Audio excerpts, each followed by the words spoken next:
On June 30th, 1973, Janice Petropoula and Lynn Seefeler, both 19 years old, were scheduled to fly back to Pittsburgh, Pennsylvania. The following Saturday at noon, they were supposed to check out of their leased cottage at Farrar's Motel, and hotel staff suspected they had overslept. The manager of the day shift decided to check on the girls and rang their doorbell. He called out that he was entering the room after making multiple efforts and getting no response. He used a set of extra keys to unlock the door, but what he found soon had him in a state of disbelief. The two girls had been killed. It was practically a crime scene. Two young women were murdered, shocking Virginia Beach. At the time, the investigators had no idea that it would take 50 years to solve the case. Was the attack a random one, or was a serial killer after the girls? A separate city, Virginia Beach, is located in Virginia. The population has grown to a startling 457,000 people as of 2023. Statistics reveal that crime in Virginia Beach has drastically dropped despite its high population. Only 1 out of every 894 individuals in Virginia Beach experiences crime, making it 29% safer than other states in the Union. With its bustling beach town atmosphere and thriving entertainment scene, it draws travelers all year. This bit of paradise is available to everyone looking to get away from the monotony of everyday life and experience the laid-back way of life typically seen in coastal towns. Kayaking, fishing, and hiking are just a few of the many things that the whole family may enjoy. Or perhaps you want to laze about on a beachside lounger all day. Foodies will also be mesmerized by Virginia Beach, which has a huge selection of restaurants serving a wide range of delectable cuisines. However, the 1973 killings of Janice Petropoula and Lynn Seefeler shook Virginia Beach and left local police completely perplexed. Michael and Lucille Petropoula welcomed Janice into the world on March 11, 1954. In Verona, Pittsburgh, she grew up with her 3 siblings, Judy, Michelle, and Michael Jr. Janice was regarded as a sweet, compassionate young woman with lofty goals for herself. Her Volkswagen Beetle, which she acquired after working part-time through high school, was one of her most valued possessions. In 1972, she received her high school diploma from Penn Hills and began working as an editorial assistant for a financial magazine. Before enrolling in college, she intended to save up enough cash to continue her education. She met Lynn Seefeler in high school, with whom she quickly forged close ties. Interestingly, Lynn Seefeler was also born on March 11, 1954, and was reared by her parents, Paul and Phyllis Seefeler, along with her siblings Mark and Peggy. In Pittsburgh's Penn Hills, her family resided. People praised Lynn for having a lovely personality and being outgoing and friendly. She also completed her high school education at Penn Hills in 1972 and started working as a secretary for the Urban Redevelopment Authority. Lynn made the same decision as her friend Janice to start working before accumulating money for college. However, before diving headfirst into work and school, the two ladies wanted to take advantage of their new adult lives by going on an excursion. Janice, Lynn, and a couple of their high school classmates made the decision to travel to Virginia Beach in the summer of 1973 to have a well-earned vacation. Janice and Lynn ultimately traveled alone after all of their friends had to cancel due to other commitments. They prepared their belongings and boarded a plane from Pittsburgh to Virginia Beach on June 24, 1973. The following 5 days were spent by Janice and Lynn relaxing on the beach and taking in the sights along Virginia Beach's oceanfront. They frequently met up with the acquaintances they made throughout the day in neighborhood bars and eateries at night. Staff at the motel spotted the girls coming back with men on multiple occasions. People didn't question their arrivals or departures because they were just two young women having fun on vacation. But their vacation was quickly coming to an end. Janice and Lynn were scheduled to leave Virginia Beach on June 30, 1973, and head back to their homes in Pittsburgh. Little did the day manager know that by opening the door to show them their checkout time, he would be revealing a horrifying scene. He found the door jammed in the living room. To his astonishment, he found that Janice's partially clothed body had been in the way when he eventually forced it open. Her head and upper torso were covered in a significant amount of blood, which made it clear that she had been killed. Lynn, who was staying in the adjacent room, responded to his cry. When he went into the second bedroom, he saw that Lynn had also been murdered and was lying on the floor. He hurried outside and dialed 911 without pausing. The much-awaited girls' vacation had come to a tragic end.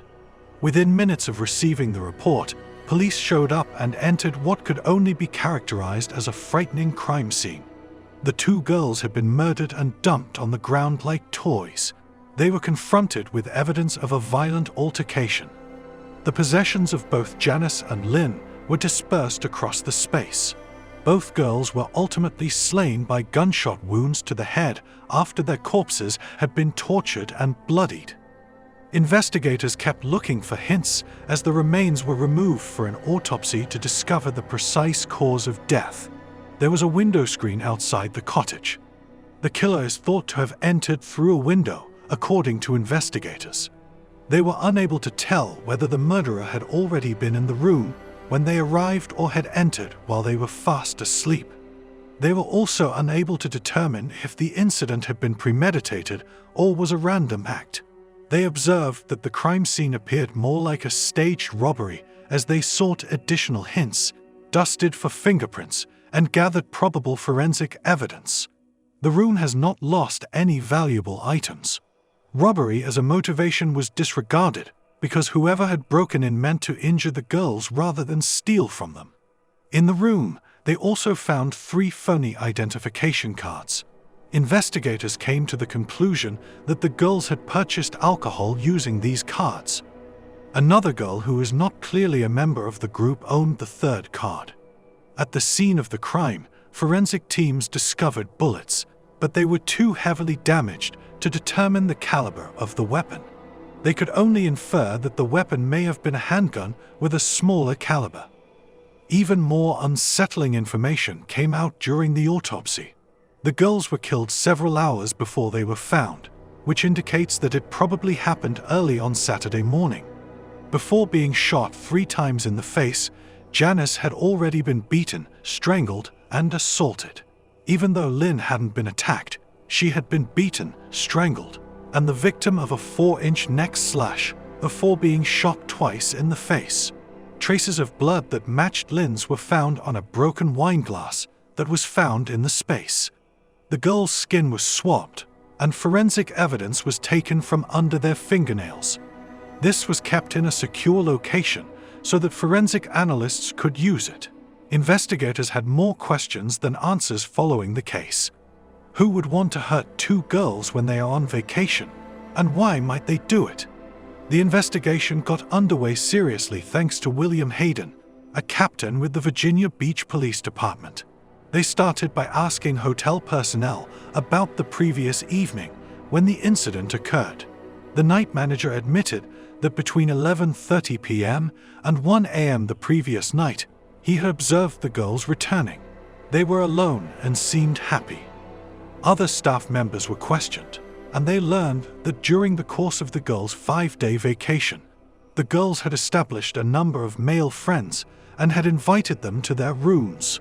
In Virginia Beach, the job of finding the girls' killer or killers fell to half the police force. They looked for any strange individuals in the neighborhood taverns, manholes, and seashore hangouts. A helicopter team was dispatched to offer aerial surveillance, but nothing they did helped authorities discover the perpetrators any faster. While the girls were staying at the motel, a different team focused on interrogating various men who knew the girls. Each of the males who were questioned was able to offer solid justifications and even consented to having a DNA sample taken. After a week of hard detective work, The team had followed up on a number of leads that turned out to be false leads and conducted hundreds of interviews that turned up no fresh leads.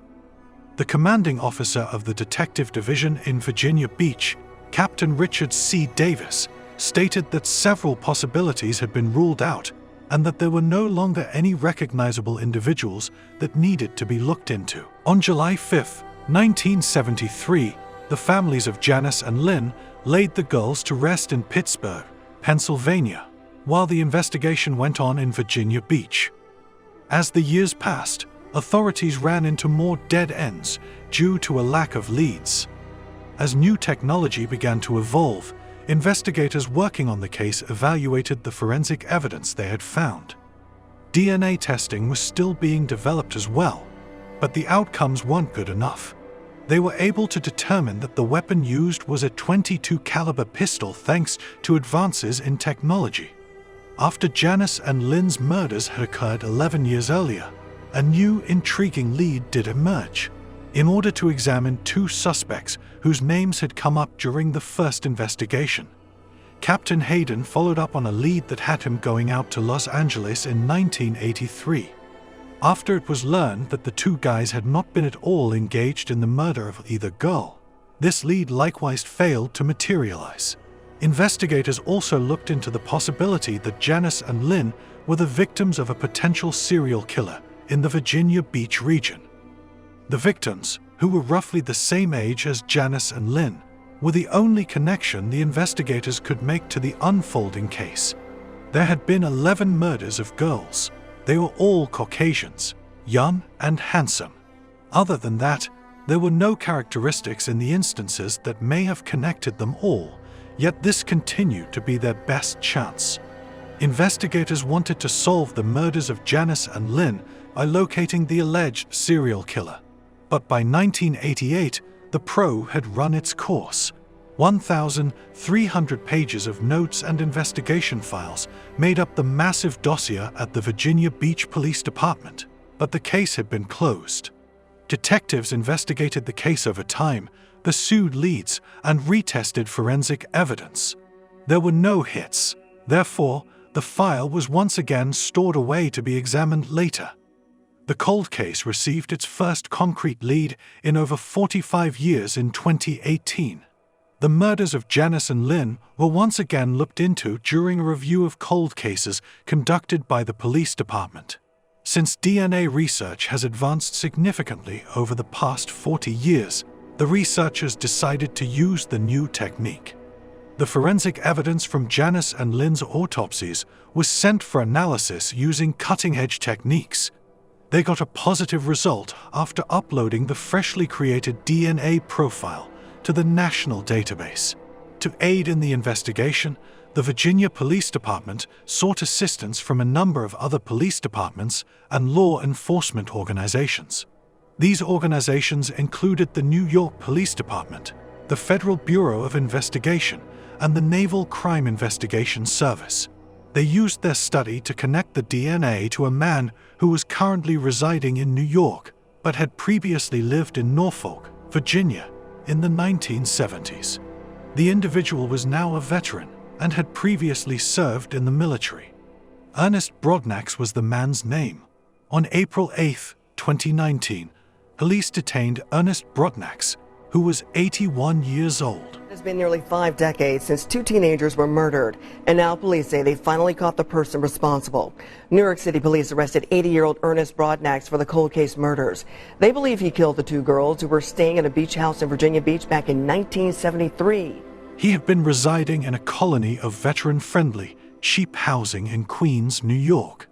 The police said that when they arrived to apprehend Ernest, he nodded and consented to their escorting him to the waiting police car.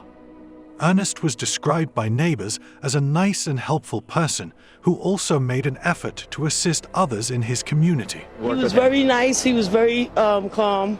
I never seen him violent. I never seen him say a vicious word to anyone, but you just never know who you're with. He was someone they described as bashful and someone who preferred to be alone himself. They were astonished to learn of his extremely troubling past. Almost nothing is known about Ernest's early years. Ernest was said to have been born in Norfolk, Virginia, in 1938. He joined the military after being married and divorced. He served in the American military up until his arrest for assault in the late 1960s. Unknown is whether he was discharged dishonorably or left the military prior to his arrest. Nevertheless, he was freed and got remarried in the 1970s. However, the marriage did not continue as a result of Ernest's abuse of his wife. Investigators think Ernest killed both Janice and Lynn not long after his divorce. It was impossible to pinpoint what specifically led to his misdeeds suddenly getting worse. After that, his whereabouts were unknown, but his criminal history paints a different picture. His previous arrests, the case to give closure to the family members who are still around and to make sure that this individual is held accountable for his actions. June 30th, 1973, 19-year-old Lynn Sethaler and 19-year-old Janice Pietropola were on summer vacation. They're from Pennsylvania, from the Pittsburgh area. They were found slain, a homicide in a cottage located at 10th Street and Atlantic Avenue. Investigators went to the scene. They worked as many leads as they possibly could. Eventually, the case turned cold. For 45 years, Virginia Beach police detectives remained committed to this investigation and to all cold case investigations. They diligently followed up on a number of leads and continually resubmitted evidence as technology advanced. In their effort was to bring justice to the victims, to the families, and to hold the perpetrator accountable. Michael Petropola, Janice's brother, spoke about how their families endured and expressed his gratitude that a suspect had been located. Unfortunately for victims' families, this is a life sentence. Whether the perpetrator is caught or not, it lives with you. Her memory lives with us. And we are just very grateful that we were alive to see this come to justice. We had accepted, basically, that we would all go to our graves without knowing who actually did this. According to Valerie DeVere, a friend of Lynn's, the police at first thought she knew the suspect. She was simply pleased that he was not a familiar face and that she would survive to witness justice served in her friend's death. At some point in time where, some of this would come up, I knew with all the technology out there, this was going to be solved, and I was just hoping that in my lifetime it would be solved. I would hate to have left this earth not knowing that justice had not been served for the both of them. Judy, Janice's younger sister, recalled the moment she learned of her sister's death. The news of Janice's murder, according to Judy and her older sister Michelle, ruined their entire family and their lives. "We all died in a small way," Michelle said. Police Captain William Hayden, the first investigator on the case, felt a personal connection to it for reasons he will likely never understand. "They have always been referred to as my girls. I'm still puzzled as to why this situation is so private." He claimed that for all those years, there had been an albatross hanging around my neck. Ernest Brodnax was detained in a New York jail in Queens upon his arrest. While he was being held, detectives found more damning information in his apartment. Since the matter has not gone to trial, what was discovered was never made public or available to the media. The investigators required additional DNA proof, so they took a sample from Ernest. Additionally, they had to guarantee that Janice's DNA sample could still be used for forensic analysis. In order to prove that the initial DNA sample had not deteriorated and could still be used as evidence in court, they obtained DNA samples from each of her 3 siblings that exactly matched hers. While waiting for a trial date to be established, a judge ordered Ernest Brodnax to get a mental health assessment in August 2019. Dementia was found to have affected him. According to the study, his memory, reasoning, and social skills would interfere with his ability to recall the occurrence, making him unfit to stand trial. After that, the Attorney General's office filed a civil complaint against Ernest in an effort to have a judge declare him a dangerous predator who is likely to commit new crimes. Even if he doesn't go to trial in the criminal case, it would be legal for prosecutors to have him confined to a mental hospital for an indeterminate period of time. At the Eastern State Hospital in Williamsburg, New York, he was being held. While the prosecution built a case, the judge ordered that he stay put and obtain therapy. He had a number of assessments while at the facility. He displayed significant dementia symptoms at times while also being seen as competent at other times. Due to the epidemic, the trial date hearing was postponed until 2021.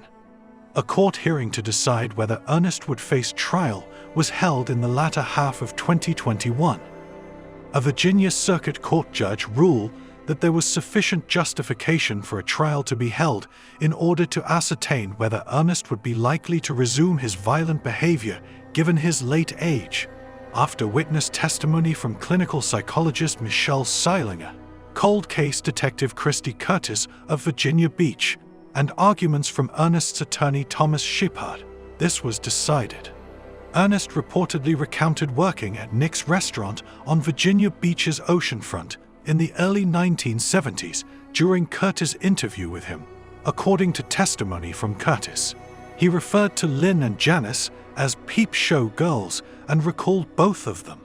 Dr. Seilinger had spoken with Ernest and assessed his criminal history as well as his mental state. She stated in her testimony that Ernest had a significant probability of committing another crime due to his antisocial personality disorder and self-centered behavior. Thomas Shepard, Ernest's attorney, urged that Ernest be given another shot. He pointed out that after his release in 2013, his client had exhibited exemplary behavior and had not reverted to crime, but a trial was never scheduled for the matter. Ernest Brodnax passed away in October 2022 at the age of 84. He had experienced a number of medical issues when he was at the Eastern State Hospital. Michael Petropola sent a written statement to the media after Ernest Brodnax's demise was reported. He expressed their disappointment at the case's outcome, but their peace in knowing that he would be judged to death. In response to Michael's comments, Macy Allen, a spokesman for the Virginia Beach Commonwealth Attorney's Office, stated they shared his disappointment and frustration with the result. The incidents of today have provided us with a window into the horrifying and unnerving thoughts of murderers. Even the strongest brains can be shaken by the crimes that occur every day in the world. Please tell us which of our cases today succeeded in making you anxious. Also, thank you for liking, sharing, and subscribing to our YouTube channel. Don't forget to leave us comments as well. As always, be careful until our next meeting.